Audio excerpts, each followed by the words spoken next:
We just got these, and my honey needs these for walking. She's a walking machine. She does 8 miles every day.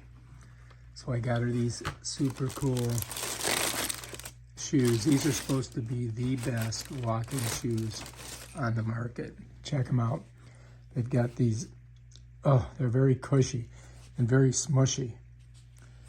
Check out the bottom. And a super light shoe. The name of them is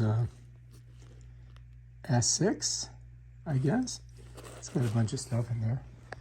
There's the one. Let's get the other one out. Check it out. So here you are. All right, so there they are, right there. Bam.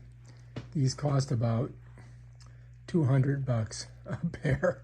So if you're gonna buy them, you're definitely, into walking or running, because that's a lot of money for a pair of shoes. But they are supposed to be the best. So we're gonna take them out and try them out and see what we think.